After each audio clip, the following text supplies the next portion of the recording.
Saudara yang kekasih, dalam nama Tuhan kita Yesus Kristus, kabar sukacita untuk kita minggu ini. Firman Tuhan yang tertulis di dalam kitab Mazmur pasal 139 ayat 1 sampai ayat yang ke-6. Saya akan baca, saudara ikuti dalam hati dengan seksama. Tuhan, Engkau menyelidiki dan mengenal aku. Engkau mengetahui kalau aku duduk atau berdiri. Engkau mengerti pikiranku dari jauh. Engkau memeriksa aku kalau aku berjalan dan berbaring. Segala jalanku Kau maklumi. Sebab sebelum lidahku mengeluarkan perkataan, sesungguhnya semuanya telah Kau ketahui, ya Tuhan. Dari belakang dan dari depan Engkau mengurung aku, dan Engkau menaruh tangan-Mu ke atasku. Terlalu ajaib bagiku pengetahuan itu. Terlalu tinggi, tidak sanggup aku mencapainya. Demikian pembacaan firman Tuhan untuk kita minggu ini. Saudara yang kekasih,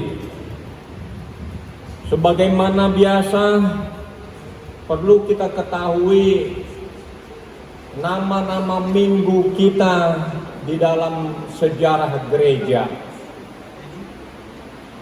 Sebelum Yesus lahir, nama minggu disebut Advent. Dan minggu Advent ada jumlahnya 4 kali. Advent pertama, kedua, ketiga, dan keempat. Setelah itu baru hari kelahiran Yesus Kristus atau peringatan yang selalu disebut Natal. Oleh karena itu ada gereja yang melarang merayakan perayaan Natal sebelum tanggal 25. Apa dasarnya? Ada yang mengatakan sebagaimana kalau kita ulang tahun. Nggak mungkin kita merayakan ulang tahun sebelum hari kelahiran saya jumpa, ketemu. Itu kata mereka. Sehingga mereka merayakan Natal setelah tanggal 25. Setelah Natal, kita mengenal nama minggu Epifanias. Dan setelah Epifanias itu juga nggak berapa banyak. Nggak nyampe 10 kali Allah menyatakan dirinya. Epifanias, pernyataan diri Tuhan. Setelah itu masuk kepada minggu-minggu penderitaan Tuhan Yesus. Setelah minggu penderitaan Yesus, kita sampai kepada minggu Quasimodogeniti. Paskah kita dilahirkan menjadi manusia baru. Menjadi manusia baru itu kita dikatakan seperti bayi yang dilahirkan. Dia nggak dapat makan makanan yang keras, tetapi hanya membutuhkan ASI. Setelah itu masuk kepada minggu-minggu bagaimana kita dibesarkan sesuai dengan perjalanan gerejawi. Dan setelah itu selesai, kita masuk kepada minggu Trinitatis yang disebut sekarang. Minggu Trinitatis ini cukup banyak karena begitu banyak sebagaimana dikatakan firman Tuhan saat ini. Terlalu ajaib bagiku pengetahuan untuk mengetahui bagaimana Engkau. Dan itulah yang dilakukan oleh gereja kita. Karena ada pada waktu itu mengatakan sekolah tinggi teologi itu sebenarnya namanya bukan itu. Kata orang-orang tertentu yang pasti bukan Kristen.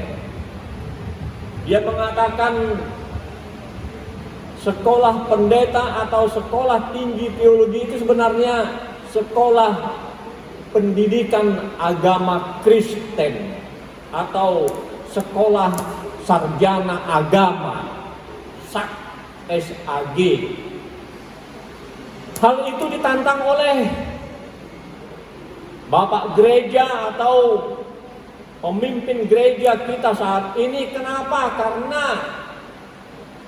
seorang teolog itu bukan mempelajari agama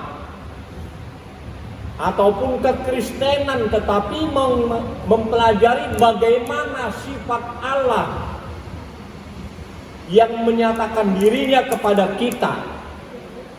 Pernyataan diri Allah kepada kita itu ada dua macam. Pertama, secara umum, ini selalu dikatakan menurut agama Israel kuno. Agama Israel kuno itu apa?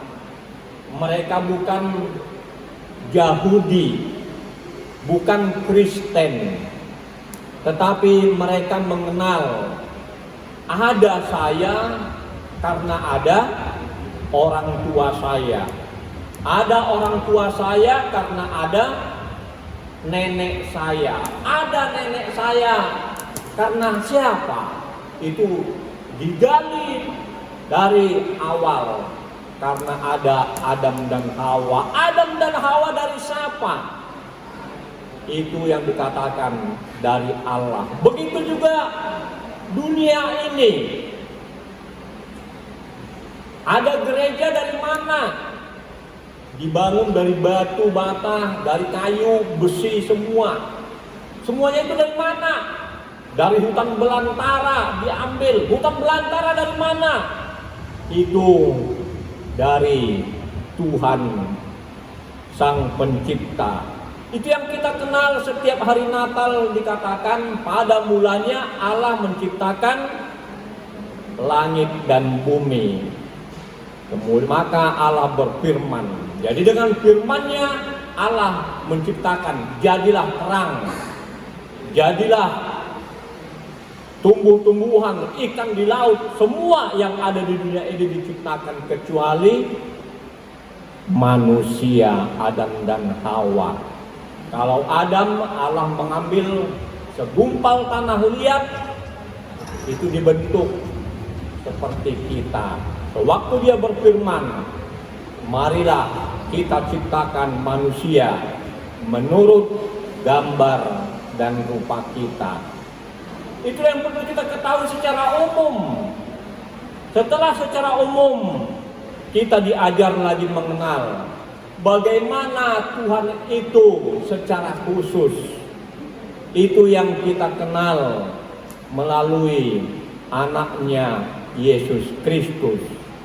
Firman itu menjadi manusia, logos, kalam.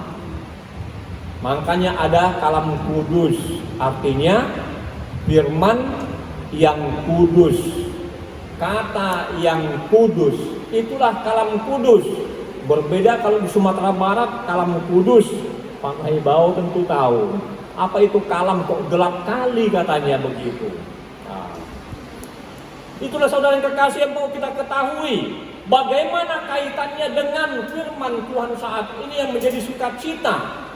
Yang dikatakan Allah mengerti, Allah mengetahui apa yang kita lakukan.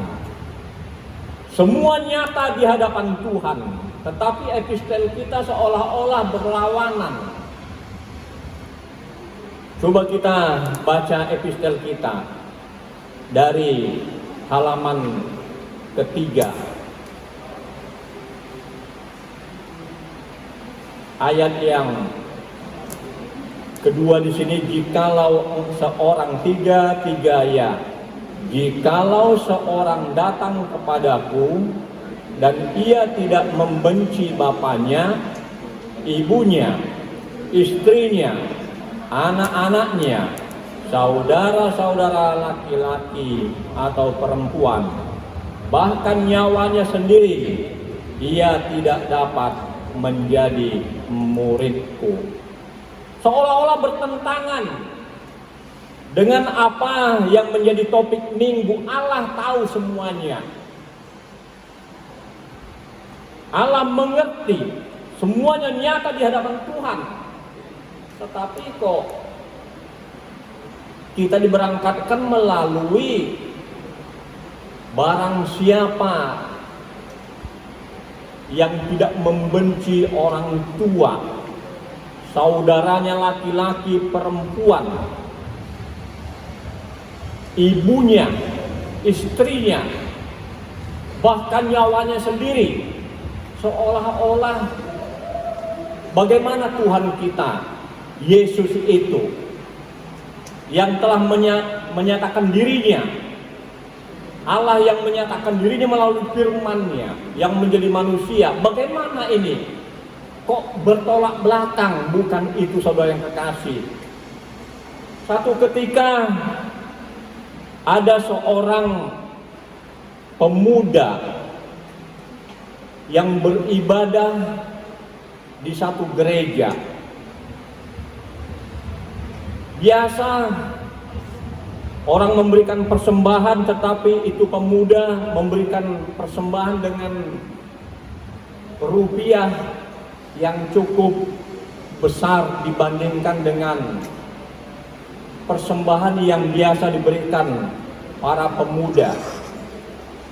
Kalau diberikan 10.000, dia akan mengganti dengan uang 2.000. Atau 10.000 harga 5.002, satu dimasukkan, yang satu dikantongi.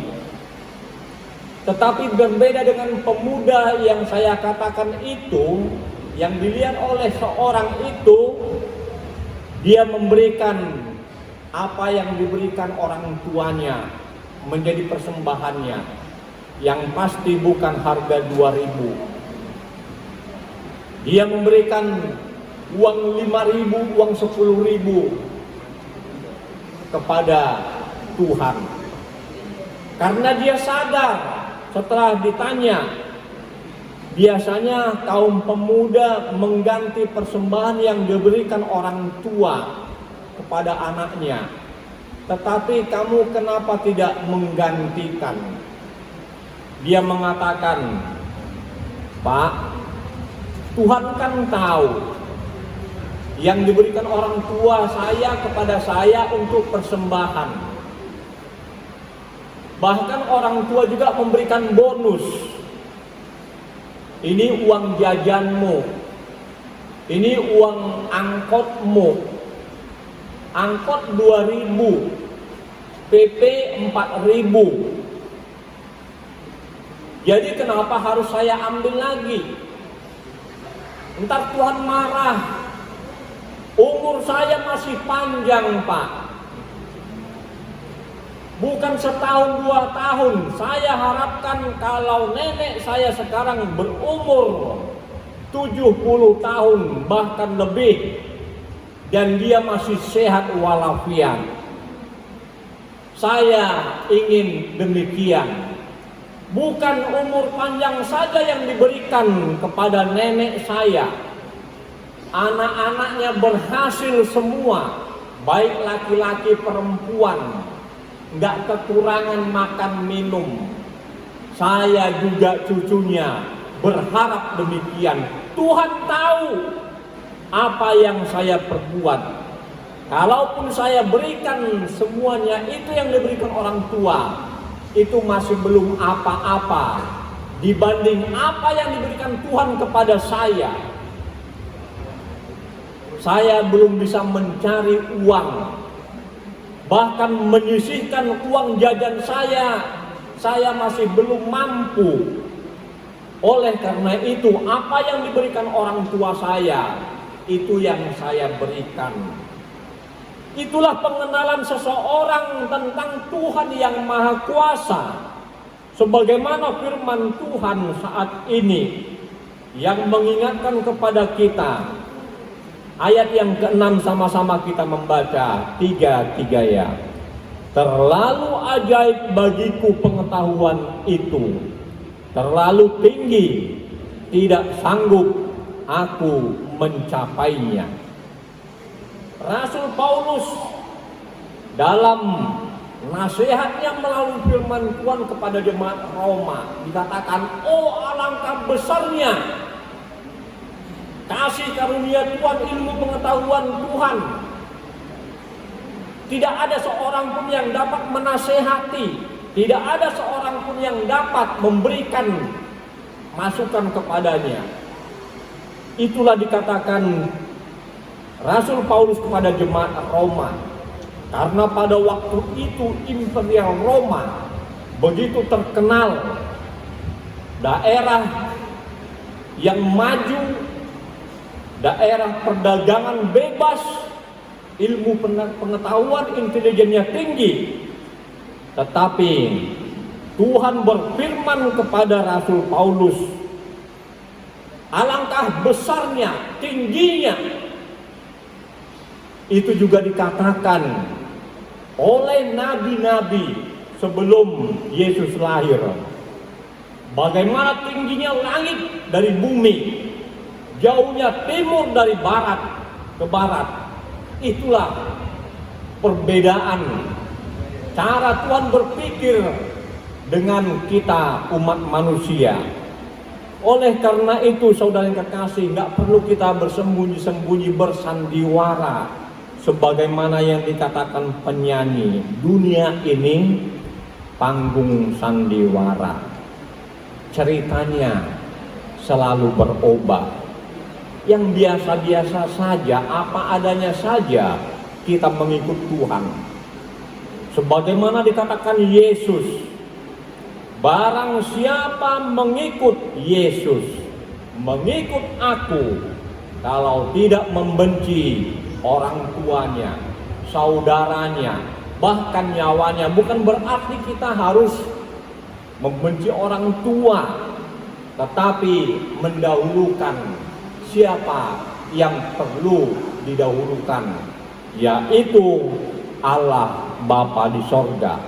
Bagaimana kita mengenal Allah Bapa di sorga yang menyatakan dirinya secara umum?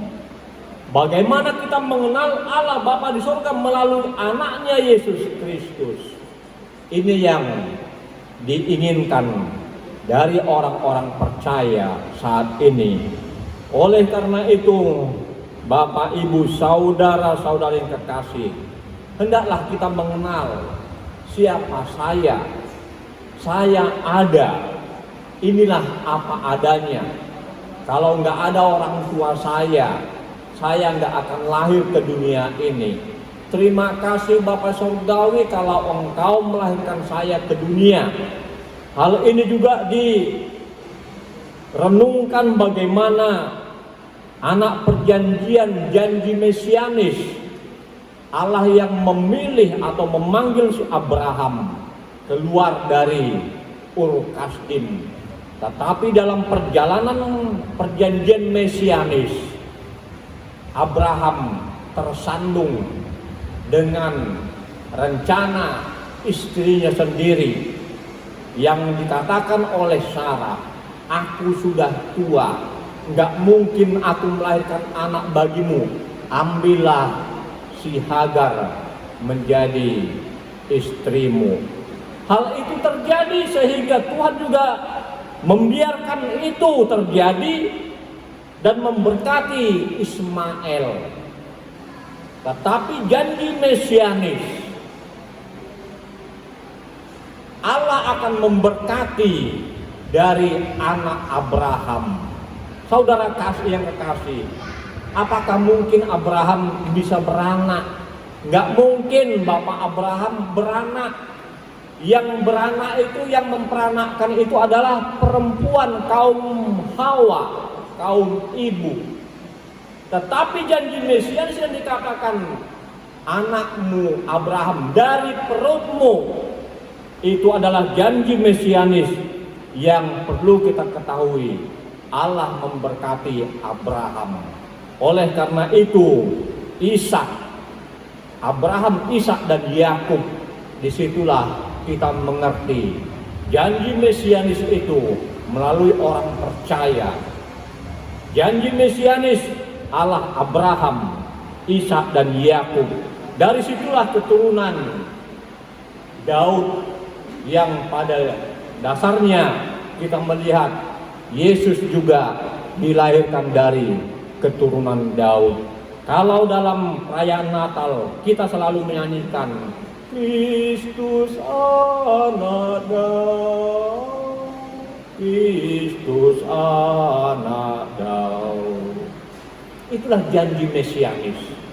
Abraham memperanakkan Ishak, Ishak memperanakkan Yakub, Yakub memperanakkan Daud, Daud memperanakkan Yesus Kristus. Itulah janji mesianis yang perlu kita ketahui jelas, nyata dalam kehidupan orang Kristen. Mau nggak mau, percaya nggak percaya, itulah yang kita dikatakan. Kalaupun Alkitab kita ini ditutup atau terbakar, atau semua yang namanya Alkitab orang Kristen, Holy Bible dan Bible itu dibakar, bagaimana ada nggak lagi fakta sejarah menulis tentang fakta kelahiran dan kematian Tuhan Yesus? Bahkan jauh lagi ke depan, bagaimana Abraham dipanggil dari Ur Kasdim menuju tanah Mesopotamia.